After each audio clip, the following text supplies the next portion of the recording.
Okay.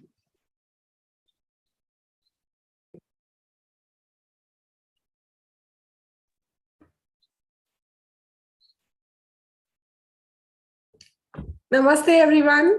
I welcome you all on behalf of Indian section to today's study session on Hidden Side of Lodge Meetings by C.W. Ledbetter. Our speaker for the day is Sister Suvralina Mohanty. So before starting the talk, let us sit in meditation followed by the universal invocation.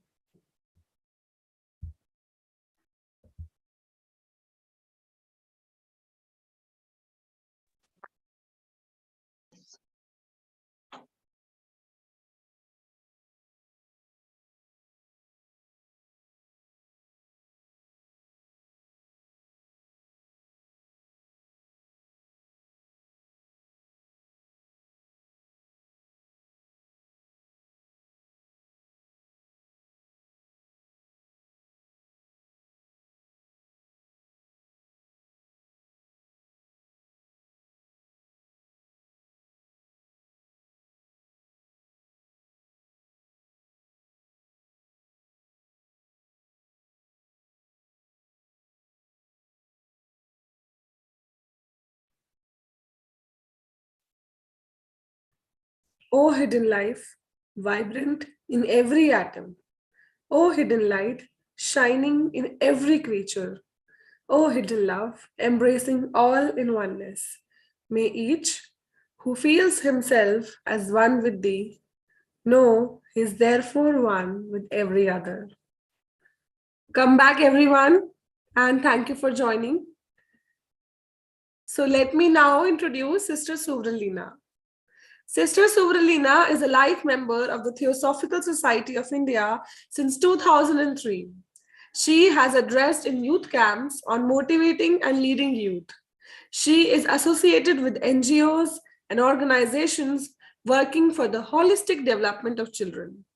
She founded a new lodge, Prayas Theosophical Lodge, in December 2017. The members of the lodge are mostly young children and youth for whom she conducts weekly meetings and also seminars and special study classes and workshops time to time. During her membership of last 19 years, Sister Suvralina has also been an active TOS member working for poor and unprivileged children.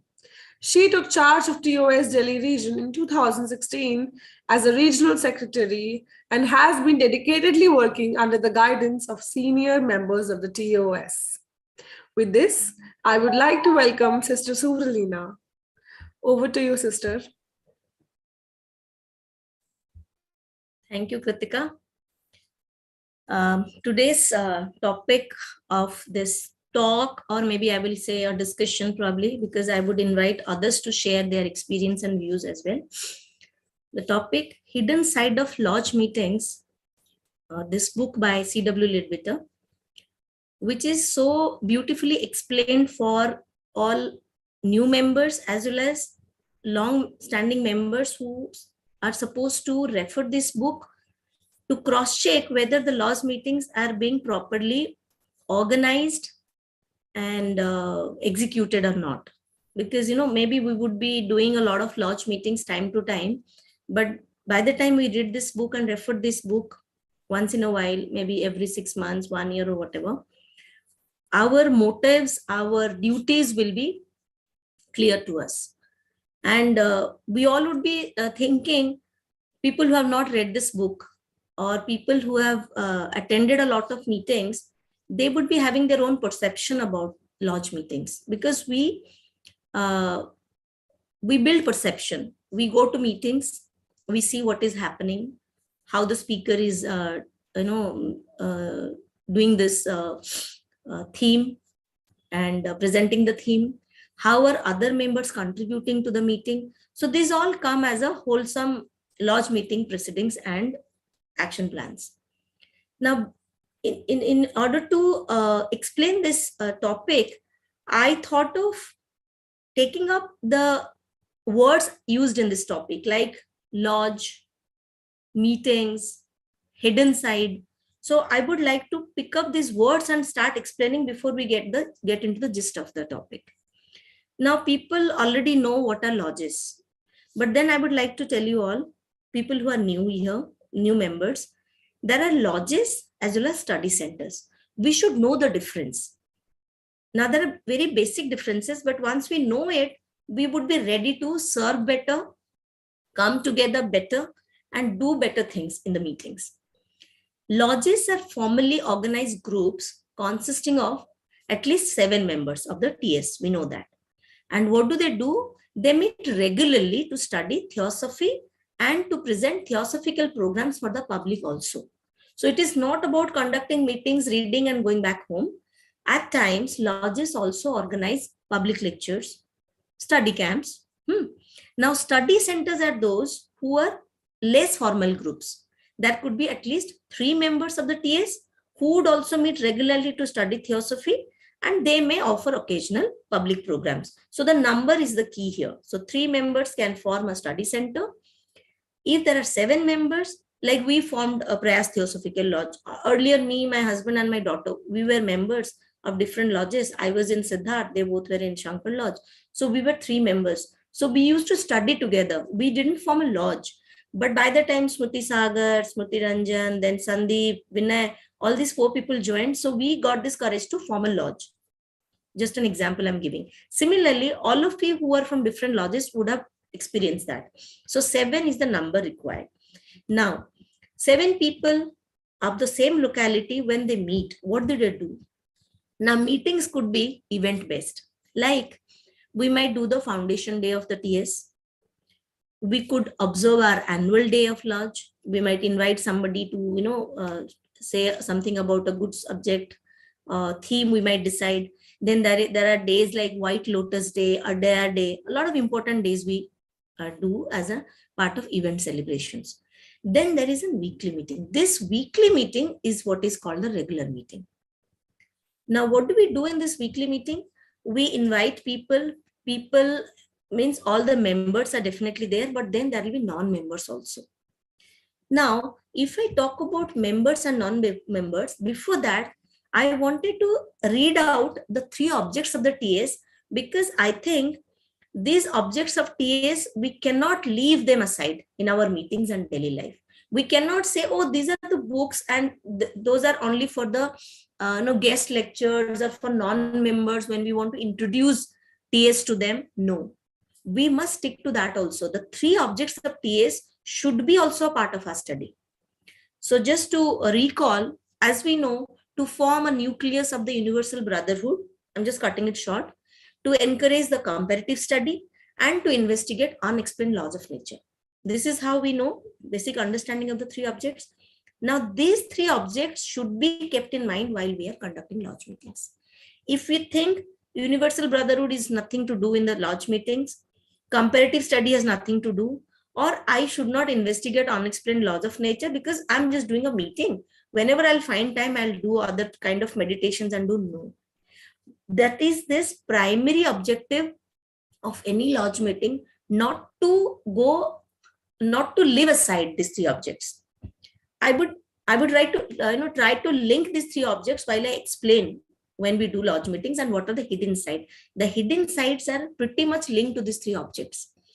Now, who are members? Because we are talking about members are attending, non-members are attending. I had taken up this definition from the book, Who's a Theosophist? And I will just read out and I will reread whatever points I have underlined. Okay. Now, what is by definition a Theosophist?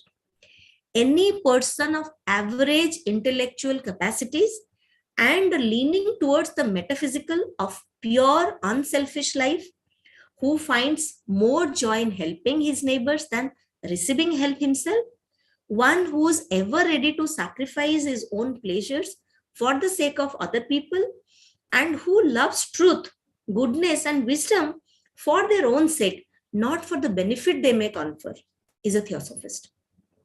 Now, if we take up the salient features of a Theosophist, a member of Theosophical Society, first is average intellectual capacities. Second, pure unselfish life. Third aspect, more joy in helping. Fourth, ever ready to sacrifice his own pleasures. And last but not the least, the most important, who loves truth, goodness, and wisdom for the sake of that truth, goodness, and wisdom, not for any benefits. Now, it is the duty of every member to promote theosophical spirit and that understanding which is theosophy in whatever he can. Lodge meeting is one platform, one serious platform, one important platform. A person should not come to this lodge meeting just to do an obligation or thinking, oh, I will at least grow personally if I come and attend this meeting. No. This is not for any personal advantage, but in order to help humanity at large in the best way possible. Not superficially, but giving such help. Otherwise, people go to temples, churches, mosques. Everybody goes to some place to pray. If we don't do it on a larger benefit, or we do not do it for the humanity at large, we go there for a personal advantage. Even going to temple doesn't help much if I'm just going there for my personal advantage, for my own personal development, personal benefits. There is a saying, to make the divine wisdom a living power in my life and to be a center of peace and harmony wherever I am. If one member of the lodge is sincerely following this, if a single member is even being a center of peace and harmony, it is going to affect the whole lodge. It is going to not affect just this lodge, but it is going to affect the area, the environment, kilometers in the periphery. Now coming to the other parameter, like as I said, lodge, then meeting, then members. Last one is hidden. What is this hidden thing? Now, if we refer to the third object, it says to investigate unexplained laws of nature and the powers latent in humanity. It is an actionable. When we say there is an object, that means it is an actionable. We cannot just mug it up and say that, okay, I know it. No. It is like our own personal values and morals. If we do not live the value, we cannot say that I value this in life. If I say I value truthfulness in my life and I do not become truthful in my life, then I'm actually not valuing that truthfulness. The same way, whatever we say that this is our object as a Theosophical Society member, as a living Theosophist, if I think that these are my objects, I must do it. To everything there is an on-sin side. And to live the life of an occultist, a theosophic life, is to study the inner side, the higher side, the hidden side of it. We all know when we live our daily life, there are trials and difficulties of daily life. We sometimes say, oh, it's a life test. I'm under training, that's why I'm being tested. Whoever joins a training, he's being tested. You think of your academic and school, college, or any entrance exams. If you prepare, you're taking a training, obviously you'll write a test. If theosophic life is a training for you, you'll be tested. That's it. So people are stronger. They will rise out of every difficulty with strength and virtue. Every experience around will give us an opportunity to obtain a new insight and understanding and can help to transform a person's character. Whatever experiences we go through have hidden messages. If we take a pause, look at our experiences, try to observe, we will definitely get the message. The whole nature is giving us some messages time to time. Everything that is happening around. There is a chapter in the book, Self-Culture in the Light of the Ancient Wisdom. The chapter's name is Self-Discovery, the Real World is Waiting for Us. It explains the difference between shadows and realities and also explains the link between the two. A paragraph which I had copied here, I would read out. Just give me a minute. I'll just read out this document. The world of illusion is a shadow of a real world. And when we embark on the voyage of self-discovery, we are merely trying to leave the shadow on other to grasp the reality by which the shadows are cast in our consciousness. If we unknowingly run after a shadow and realize suddenly that it is just a shadow, it's a mere shadow, what is there to be disturbed about? We should be glad to be disturbed in our complacence and also thankful for the opportunity to take our eyes off the shadow and lift them up to see the reality which is producing the shadow. When a child sees the shadow of an aeroplane moving on the ground, he immediately lifts his eyes to sky to see the real aeroplane, which is casting the shadow.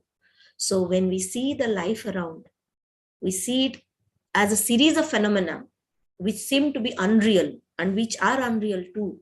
We should try to look within ourselves for the reality which produces this phenomenon. For it is from the center of our consciousness that these shadows are projected outside. Everything has a hidden thing, hidden beautiful thing rather.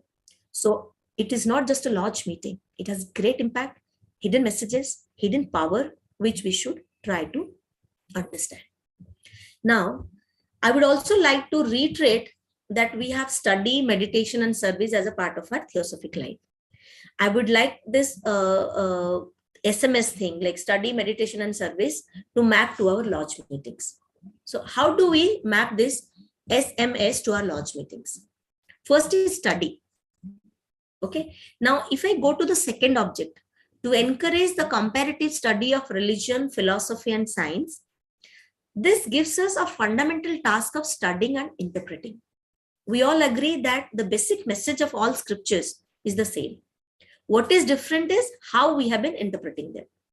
There is nothing wrong with having different interpretations, but as we're operating at different level of consciousness, and because of these differences, they seem separate, different. So in a lodge meeting, there'll be different people coming together to study. Everybody has got the right and has got the right to have a different view, have a different interpretation. But when we combinedly study together, when we discuss, we all bring our own interpretations, but when we sit together, this gives us a direction. So basically what is happening here, even if we argue on what is written, why it is written, who was written, and start interpreting in reference to these aspects, the fundamental truth of life doesn't change, even if we realize or not. So when all members come with different opinions, the fundamental truth remains the same. We just try to discuss about it. We just try to bring some commonality to it and try to go in one direction. So this has something to do with the fundamental thing of what we study. So what we can do is, generally people do, and let me just reiterate here, a good plan as per the book Hidden Side of Lodge Meeting. A good plan is for each member of the circle or the lodge to make himself responsible for examining the theosophical books. So the subject to be considered at the meeting should be announced at the previous meeting, and each member should make himself responsible for looking carefully through the book, whatever is decided to be studied, and would bring some information about it after studying it, so that the person comes prepared. Every member knows beforehand what paragraph or page will be taken at the meeting. And it is expected that he will not come to the meeting without previous preparation. He must not be in the attitude of a nestling waiting with open mouth and expecting that someone else will feed him. On the contrary, every member should have an intelligent grasp of the subject which is to be considered and should be prepared to contribute his share of information. This is what the paragraph is written in this book. And this is so meaningful, so useful. It is this actionable. Now, this is about study. Let me now talk about meditation. How meditation and hidden side of lodge meeting we can map. When all members present are earnestly fixing their thought upon a specific subject, a content, an idea, the thought vibration established in matter of a certain density within a person's mental body communicates itself to matter of the same density in the mental plane which surrounds him. So what happens, all members are thinking of one idea, one subject, one content, synchronized thought. Within the meeting, it is, getting force, getting energy, getting vibrant.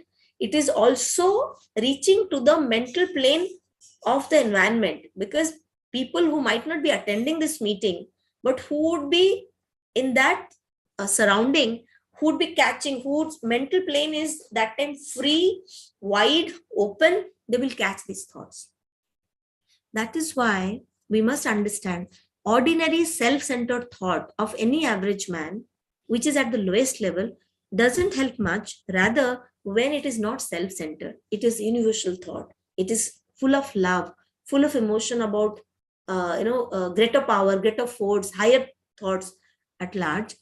It will help others. It will vibrate vigorously. A vibration generated at a higher level has much clearer field for its action. So that is why it is important, when we come together, we do it together. Meditating together has a powerful impact. Now, when a man thinks on theosophical subjects, whatever we study, he starts sending out all around him a vibration, like a sound in the midst of a vast silence, or a light shining forth on the darkest night. It's so powerful, and it sets in motion. And every motion has an action. Every motion has an impact. That is why it is very important.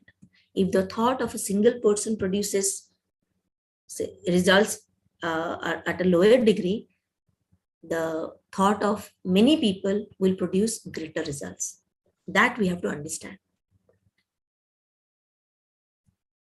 So, if we are conducting in a proper spirit, if we are conducting it for a greater mass, doing study and meditation with pure heart, open mind, pure mind, it is going to help everyone within the lodge, outside the lodge also. Now let us come to service. If the members are thinking of themselves in any way, if they have personal vanity, such as might show itself in the desire to shine, that I will be a prominent part in the proceeding, I'll be the speaker, I'll be the moderator, I will read the book, it might not help much. That is why it is required that all members should read, should explain, should give their views, share their feelings. That is how the very feeling or thought of selfishness will vanish.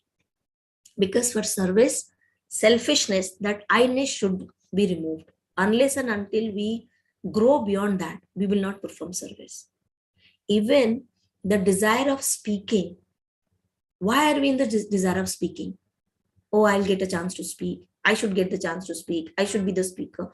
This desire also we should hold on. And at the same time, there will be chances, there will be opportunities in our life to serve, like some speaker is absent. You get a last minute notification. Brother or sister, can you just help? Can you just come and do it? It's a service. Why should there be personal vanity? No, I should be given importance to do this. I should be the main speaker. I should be given the, largest time span to speak. No, even if you speak for 2 minutes, 3 minutes, 4 minutes, 5 minutes, just to share your thought, give a powerful thought than a larger talk. From there only the service orientation will start. Now coming to duties of lodge members. Every lodge of the Theosophical Society is a center of interest to the great masters of wisdom. And when it works loyally, their thoughts and those of their peoples are frequently turned towards it. In this way, a force much greater than our own often shines out from our gatherings.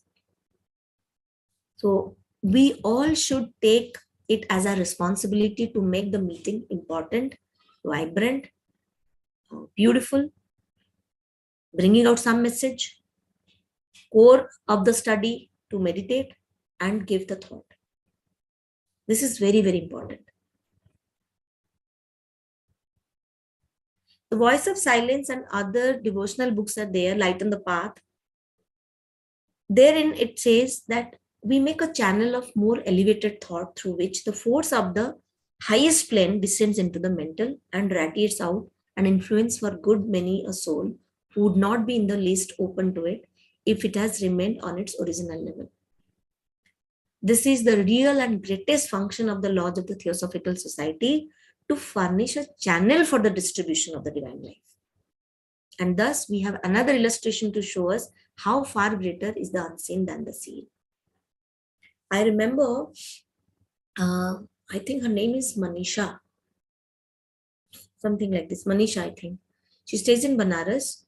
They have in their house, they have a meditation room. They call it a pyramid. So I had visited her twice. Her father was saying that when they started it, some people were not aware of what is going on, what is this pyramid about, why a meditation room is built up in a house. But in couple of months, people started coming to their place and reported that some of their personal problems are being sorted out on its own. They are being more calmer. There is calmness in the environment. Some diseases also, are gone away from that locality. People are more friendly. People are less anxious. So this is how people started reporting. Like the way, in a locality, there will be a temple built. People will start thinking, okay, there is a new temple, we would listen to the temple's music or the bells ringing. This will bring some impact. That way people get ready to take that vibration. Probably similarly, it would have happened when they built it up. People would have started thinking in that direction. That is why it is not about being a member or conducting a lodge meeting for members. Even if we do it wholeheartedly, we are sending out subtle vibrations which will reach out to them.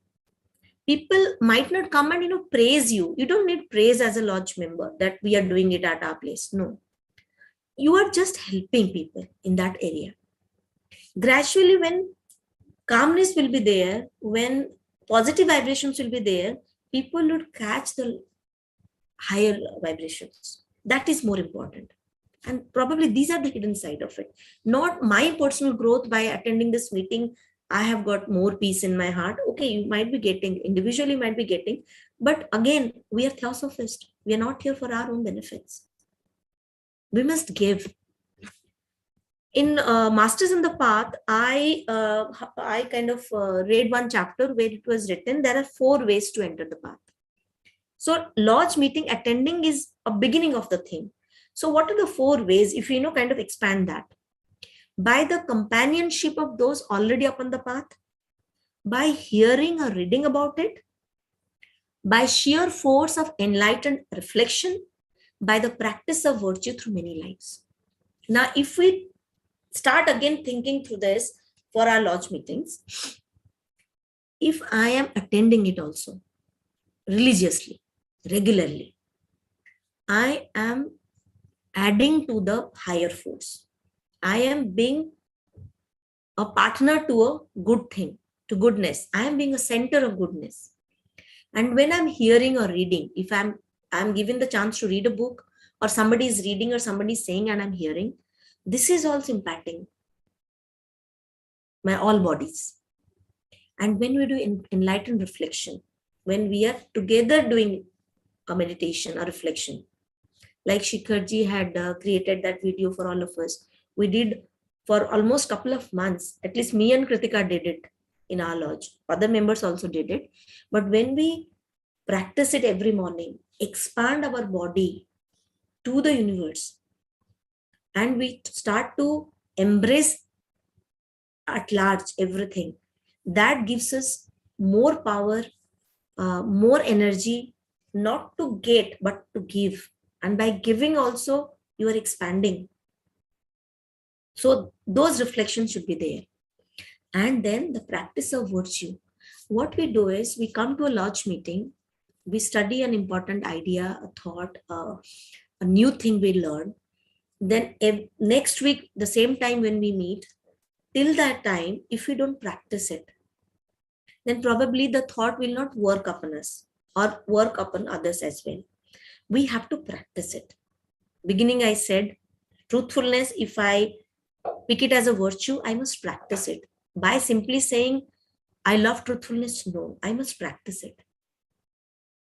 By coming regularly to a group study, group meditation, and group service, we will create more energy, more force, more positivity. Regularity has magic. It's a science, it's an art. Regularity has a science. It will move things subtly. Regularity has an art. It will give us how to live life bits and pieces wise. Today I gathered this. Tomorrow when I practice, I'll be sharper, and I'll be ready to be a channel. I'll be more cleaner, I'll be more uh, clearer, clean, clear, open. All these are required to be a channel. So I will attend, I will give, I will be a channel to receive and distribute. The very idea, actionable, as a group we discuss and plan, will definitely have a larger impact. So even if we are doing a lot of events, the very own lodge meeting has the most powerful side of the meetings. If we are not regular, if we just think, okay, today's a day, I'll just attend and I grabbed it. But regularly, I'm not coming to the meetings. I'm not attending it with open mind or being there. Being there is one thing I keep on telling to my younger members. I'm coming to a meeting, but I'm not there. I'm there doesn't mean I'm logged in. Mentally being there will work like anything just by being there. Just for those half an hour, 45 minutes. When we're truly there, that will give us an impactful result. Not by logging into a music and watching something, then, logging onto the Zoom to hear out somebody. No, let's not do it. We should not do that. Being there regularly and truly being there is the key. Being with the group, being in harmony, not judging. Amongst us, many speakers would be there who probably would not be, speaking a good English, grammatically incorrect, or maybe they are not able to explain it better. But let us hear them out. Even when the audience is great, no, the speaker will be impacted. In one of the meetings in Odisha, I remember one young member who could not speak well, but that particular meeting he spoke so well. So we were discussing, maybe the audience was also good, because when the audience gives their power to the speaker and religiously attend, the speaker gets power. Similarly, in a lodge meeting, whoever is conducting, if all participants are fresh, energetic to receive, automatically whoever is conducting will get some power. So it is not about who's conducting it. We all have the responsibilities. This is about the hidden side of lodge meetings, which I understand. I did not take many passages from the book. I thought, because we are young, let us take it more actionable wise. Study, meditation, 3 objects, service also.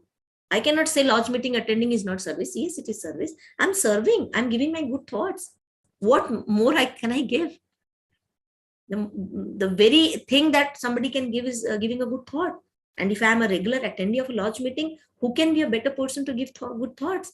That is what I've understood about lodge meetings so far in my 17, 18 years of attending lodge meetings. So I might not have given you, big things or higher things. Simply what I've understood, I thought I should explain it. Thank you all for giving me this opportunity. Love you all. Thank you so much, Sister Suvralina. Whatever you told us was, I think, enough for the start. So I open the forum for discussion or any questions anybody would like to ask. You can raise your electronic hand or put up the question in chat box.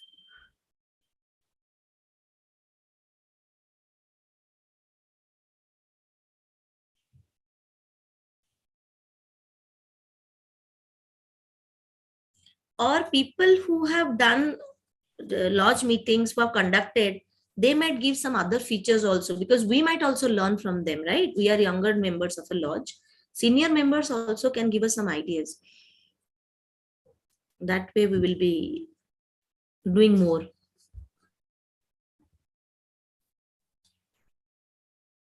Shikharji, if you would like to give us some tips about lodge meetings? Yeah, not some tips. I mean, everybody here is very mature and very studious and sincere. So, but yeah, actually, when you were mentioning about SMS, we implement in the lodge, in our lodge meeting. And before I think I say anything, I feel, although the headquarters in national or international for any country is important, but I think lodge is the most important part of the Theosophical Society, because not everybody is aware of headquarters. I mean, the general public, only few people get a chance to visit. Hello, we have Nancy also from headquarters. Good morning, Nancy. She is international treasurer. Everybody know that. And we have Shindeji also. But very few people get a chance in their life to visit a headquarter, whether national or international. But lodge is something which is like in the middle of the city, anywhere in a village, and where people do not have access to even Zoom, or they just gather around. So that lodge has the potential of creating such an impact on people around that, I felt that that is the first introduction of any member to Theosophy. Of course, as individuals, we are the ambassadors, but then as the lodge is the next step. And of course, later, if somebody gets very inspired, they visit the headquarters. So in that continuation in our lodge, earlier we saw that only lectures or talks used to happen. And then, as you said, study, meditation, service are the three parts. So we were actually doing only study. So then we did an experiment. We started a meditation also in our lodge, that we will have a study of 30 minutes. Then we will have a meditation of 15 to 20 minutes. And then the last 5 minutes we kept for that service, means service by thoughts, so which the meditation that I shared with you. So after we did it for a couple of weeks, the members became more interested and more active, and they said that, the meditation, especially apart from study, was like, and many people changed, and they observed the change within them. Earlier, how easily they could become irritated or angry, but now after regularly doing this, they felt the change, and how the family relations may be getting better. And of course, other than that, we did one more activity as lodge members. One of the Sundays, instead of having the physical meeting, we used to go to an orphanage or an old age home as a team work, or like to spend some time other than study. So that, I mean, gave members a very different experience. So I think that was very nice. So thank you for sharing, Suvralina. Thank you, Shikhar sir. Sister Nancy would like to say something. Unmute, I forgot that. First, I would like to say that I really, really like listening to Sister Suvralina. I hope I pronounced your name right, because you can tell when she is speaking that the energy she's talking about is flowing through her. I mean, to me, it's very apparent. And she does a good job. It's been quite a while, actually, since I've been to a lodge meeting. I have not gone to the lodge meetings here at Adyar. The lodge that I'm from is in Portland, Oregon, in the United States. And I like to describe it to people as a very loving place, because the members there truly did care about each other. They listened to each other, which is very, very important. I remember Radha saying once that one of the most important things about lodge meetings is that the purposes of it is to help us rub the rough edges off of each other. So even if we have disagreements or things like that, that's okay, because we're learning, and we're learning about each other, and we are helping each other to improve. And I had mentioned that I have not been to lodge meetings here, and this might sound a little odd, but I kind of think that the same thing for me goes on in my office. And it's my office where the listening to each other, somebody does something that I'm not too thrilled about, the not reacting or not reacting badly, all of that, I get great practice in my office. And so I'm grateful for that. And I feel that this session is about lodge meetings, but this kind of thing goes on for all of us, wherever we are, all day long. That's all I wanted to say. Thank you. Thank you, Sister Nancy. Brother Shinde, would like to say something? Yeah, I must congratulate Suvralina. Very good speaker, nice, and you are speaking wholeheartedly. And whatever you have experienced, you have put it into words, which are really touching. As you said, the lodge is the group of members who are like-minded, like-hearted, with one aim. They have gathered together and form a collective consciousness. It is nice. This is what the hidden side of lodge meeting. We all come together with the same aim, with the same mind, with the same heart as far as possible. And we try to inquire into the truth. But when we understand this hidden side of lodge meeting, as Suvralina explained, then we can also expand our consciousness about the lodge. Lodge is not only the where we meet, but once we understand its hidden side, the lodge is also in our family. The lodge is also in our earth. Whole earth, we all are born not to harm, not to hate, not to destroy. Once we understand this fact, hidden side of lodge meeting, we begin from the lodge, then we apply it into the family, then into the country, then into the world. Like this, the large lodge is the lodge of earth. Then we begin to think, what we say, globally. Really, we start expanding our consciousness globally. This is what, when we are thinking on theosophical subject, as Suvralina said, we send around a wave of silence. When we think of theosophical subject, we send around a wave of silence, and also a light radiating that shines in the darkness of ignorance, and we set motion at mental level. This is how the whole mental world of the earth gets depolluted. This is our aim, beginning with the lodge meeting. I think this discussion was very nice. I am very happy to, and I enjoyed all. I also thank to Shikhar Agnihotri and our treasurer Nancy for adding her views in this. Thank you very much. Thank you. Thank you, Thank you, sir.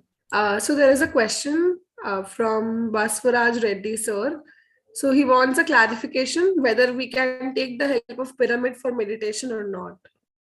Yeah, I would request one of the senior members, maybe Brother Kailash or maybe Professor Sinde or Shikhar could say that, because I have not done a lot of research in meditation.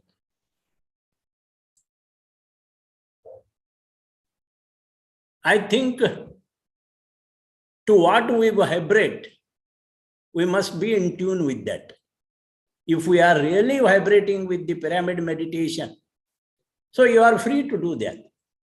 But if your vibrations are not in tune with that, then why are you unnecessarily leaving the lodge and going here and there? That may disturb our whole rhythm of the body. That is what I think, which is a scientific one. We must stick to one so that that will be beneficial not only for oneself, but also to all around who have gathered. That is what I think. Thank you, brother.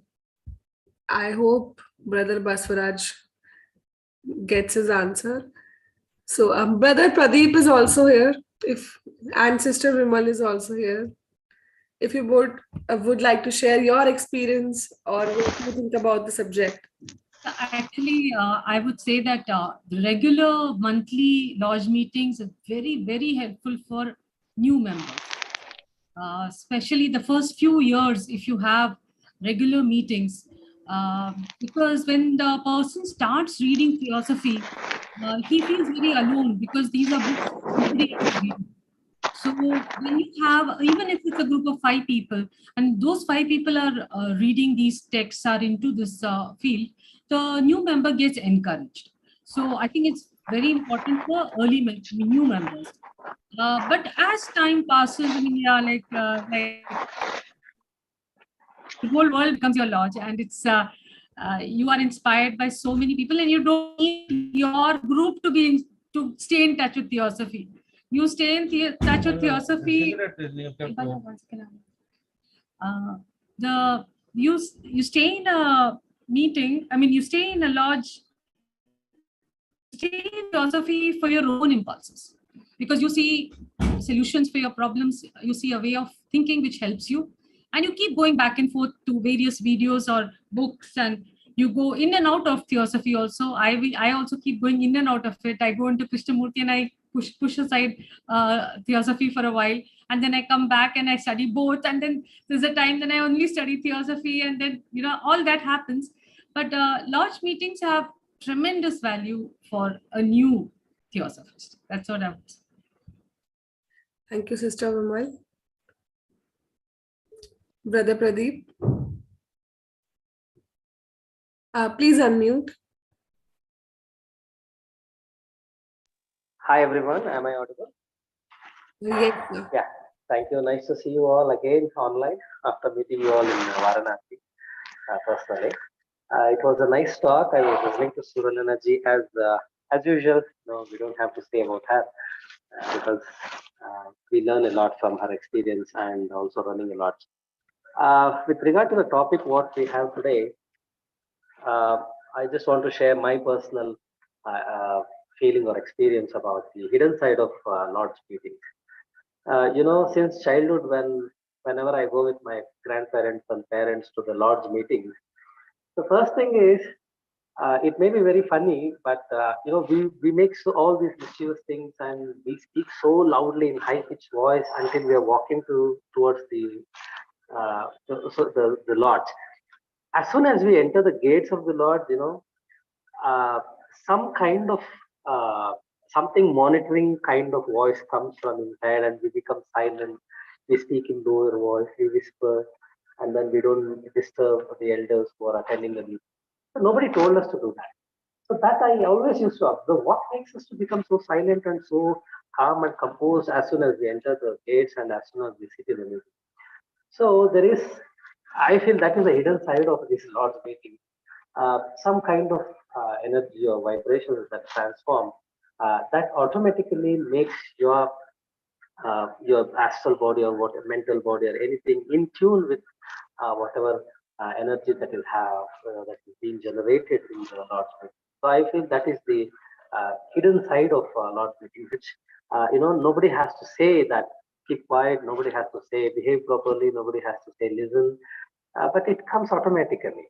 So that hidden side of every lodge meeting which I have experienced, and I just want to share that feeling. Even I feel today, even when I visit Adyar, with that chaos that's happening in the main road. As soon as we enter the main gates and enter into the campus, some kind of energy it acquires us, and that's just want to share. That's my personal. I feel that is the hidden side of lodge meeting. And regarding the pyramid meditation, which Brother Basaraj Reddy has raised, I think you all know that the Pyramid Valley, the person who started was also a former theosophist. Anyways, I did experience this pyramid meditation for some time. And what I felt is, before you understand the basic concept of how to meditate and what is the meaning of meditation, starting from Patanjali's Yoga Sutra, to learn about how to meditate, how to practice dharana, and then go till samadhi. Until you practice these basic things, the external features like sitting under a pyramid or all these things comes later. First, see, even in your house, even on your bed, as soon as you get up, you can practice these things. You don't have to necessarily need a pyramid. And because I visited one of my friend's house who were very much into this pyramid meditation, and they, in their entire house, all the sofas and sitting places, they have a pyramid on the top. And even they used to offer a kind of triangular hat to all the visitors to their house, and then they need to wear that hat and sit in their house. It was like attending a birthday party for the children. So such fancy things may not be necessary in the beginning until you understand basic concepts of how to meditate, how to practice dharana first, and then slowly enter into the stage of samadhi. And all other things comes later. You can meditate even sitting in your house, on your bed, or even in any place. So that is still possible. That's my views. Thank you so much, Kritika. Thank you, brother. Brother, Thank you. Sister Sambrajam has raised hand. Yeah, this is me. Good morning, everybody. Good morning, Samrajya Mama. How are you? Nice to see you. Nice, even it's very pleasant to see you all. I have two things to say. I don't know how it would be a fit in this meeting. One thing, we are having regular meetings, in the society. But can we have some meetings at different residence of people so that the area would be vibrated and many people will be come in contact with this, what is happening in this society? So I thought at least few houses can be opened for such sort of meetings so that our vibrations will be spread around our houses also. This is one thing. And the second thing is, what I feel is, we are talking so much about the theosophical order of service. It is already covered this point, but it is interesting in my since so long. We are talking so much about theosophical order of service. Are we really doing service? I should question for myself, because there are so many needy people around me, around my house, around in the colony. But am I really, I am really satisfying them? Am I attending their needs? Am I really doing some service to the needy people? Instead of going somewhere and then somewhere and doing, I feel that we should start in the house and around the house. This is my really sincere and this is since long. I am really, because when I observe many people around me, I am not very serious about this service. I want the position. Instead of position, I should question myself whether I am really doing service. This is my really, I feel very bad when I see some situations. This is mad. Thank you. Thank you. Yeah, actually, I agree with Samarachanji. On first point, actually, I wanted to share, because what she says happens where the lodge has its own building. Then, members are, more inclined to come at the lodge building. But like in our place, we don't have a lodge building of its own. So we keep meetings at the members' houses, and whoever member volunteers, we put the meeting in their house whenever it's possible. So that's, I agree totally that in that way, a bigger, larger area would be vibrated. So thank you. Also, this thought is very nice. I think now many people should implement it so that we can cover larger area. Larger area. Yes. Thank you, sister. Thank you. Brother Chandra Mohan has also raised hand.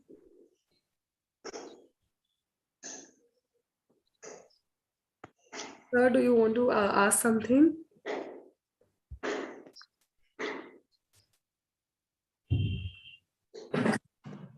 Good morning, sister. Good morning. Good morning, sister. Madam, is it audible? Yes, yes. Good morning, sister. I am very glad to meet you in this happiest situation. I am talking from Hanamkonda, sister, Telangana state. So presently, right now, I am in the lodge only, Theosophical Satyavichara Theosophical Society, Hanamkonda Lodge. And whatever I am very much interested to ask the question to the Indian section, the same thing is going on while I open the Zoom class. So actually, what's happening in the Hanamkonda Lodge was it is deactivated for 2 to 3 years, sister, due to Corona effect and due to unavailability or unawareness of this Theosophical Society and the wisdom providing by this society. Many of the people, even though it is located at the main center of the city, many of the people are unaware of this knowledge. So because of non-propagation and propaganda of this valuable knowledge, we are unable to strengthen our society. So for 2 years, I am eagerly, very much interestingly try to strengthen my society. So one thing I understood because of my experience, because of my own experience, I came to one clarity, madam. That clarity was, even though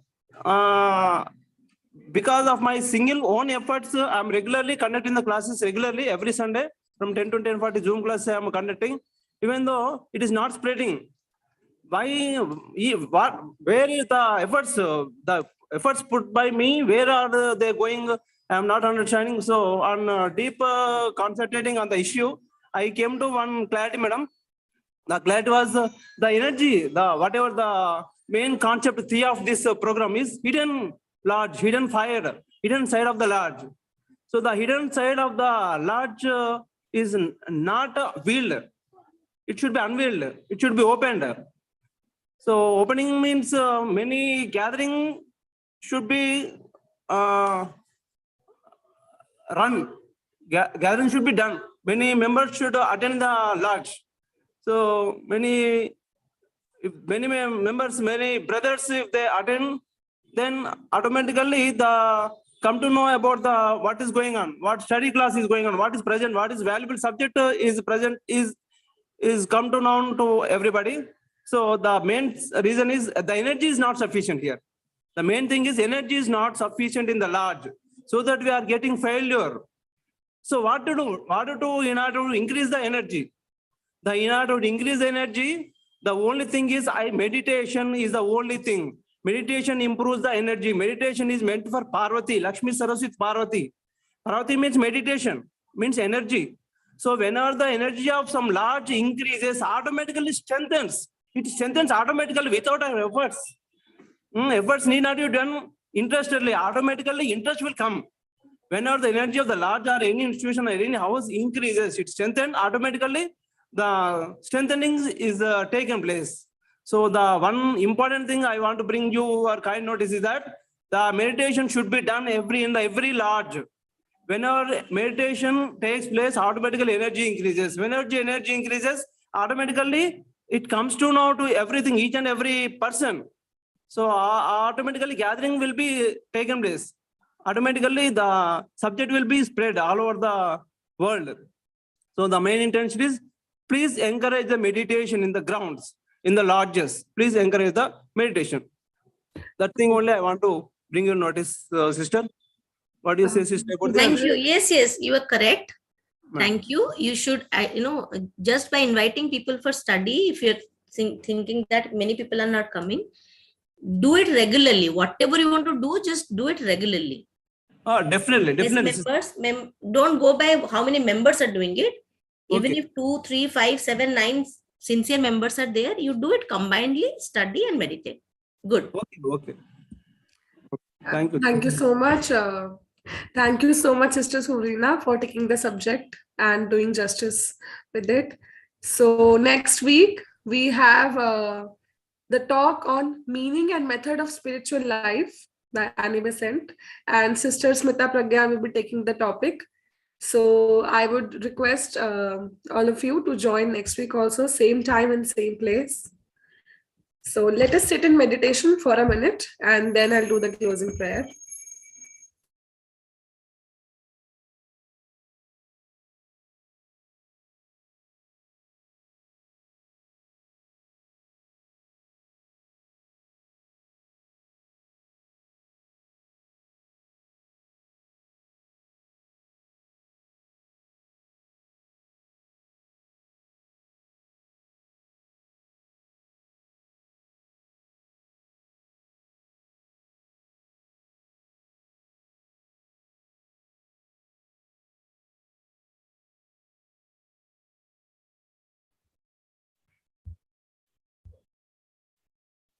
Om Sarve Bhavantu Sukhinah Sarve Santu Niramaya Sarve Bhadrani Pashyantu Ma Kaschit Dukh Bhag Bhavet. Om Shanti Shanti Shanti. Om